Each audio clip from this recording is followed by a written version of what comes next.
बिस्मिल्लाहिर्रहमानिर्रहीम। अस्सलाम वालेकुम। एक औरत को अल्लाह हर बार औलाद नरीना से नवाजता, मगर चंद माह बाद वो बच्चा फौत हो जाता। लेकिन वो औरत हर बार सब्र करती और अल्लाह की हिकमत से राज़ी रहती थी, मगर उसके सब्र का इम्तिहान तवील होता गया। इसी तरह एक के बाद एक उस औरत के 20 बच्चे फौत हुए। आखिरी बच्चे के फौत होने पर उसके सब्र का बंधन टूट गया।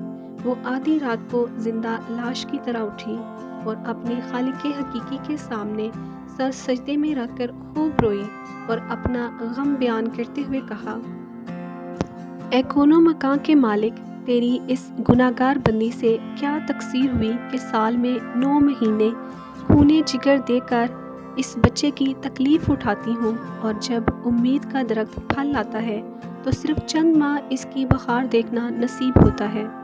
आए दिन मेरा दिल गम के हौल का शिकार रहता है कि मेरा बच्चा परवान चढ़ेगा भी कि नहीं। ए दुखी दिलों के बेद जानने वाले, मुझ बेनवा पर अपना लुत्फ़ो करम फरमा दे। रोते रोते उसे ऊँग आ गई।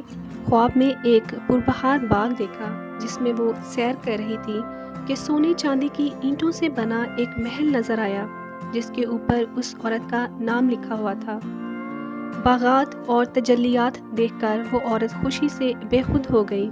महल के अंदर जाकर देखा तो उसमें हर तरह की नेमत मौजूद थी और उसके तमाम बच्चे भी उसी महल में मौजूद थे, जो उसे देखकर वहाँ खुशी से झूम उठे। फिर उस औरत ने एक गैबी आवाज़ सुनी कि तूने अपने बच्चों के मरने पर जो सब्र किया था, ये सब उसका अजर है। खुशी की इस लहर से उसकी आंख खुल गई।